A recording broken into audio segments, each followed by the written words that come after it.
যেমন একটা খালি আমি উদাহরণ দেই, বুকের উপরে হাত বাঁধা। হাত বাঁধার দুইটা সূরত আছে, এক হলো নাভির নিচে, এক নাভির উপরে।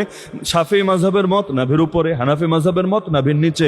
এ দুটোর পক্ষে তো দলিল আছে, ভালো কথা। কিন্তু এই বুকের উপর যে হাত বাঁধা, মানে বুক, পেট বলি নাই, নাভির উপর বলি নাই। নাভির উপর মানে কি বুক নাকি? নাকি নাসিরনগরে সবার নাভির উপরে থেকে বুক শুরু হয়ে যায়? নাভির উপরে অনেকখানি, এই যে এই পর্যন্ত তো পেট, আর এখান থেকে শুরু হলো বুক।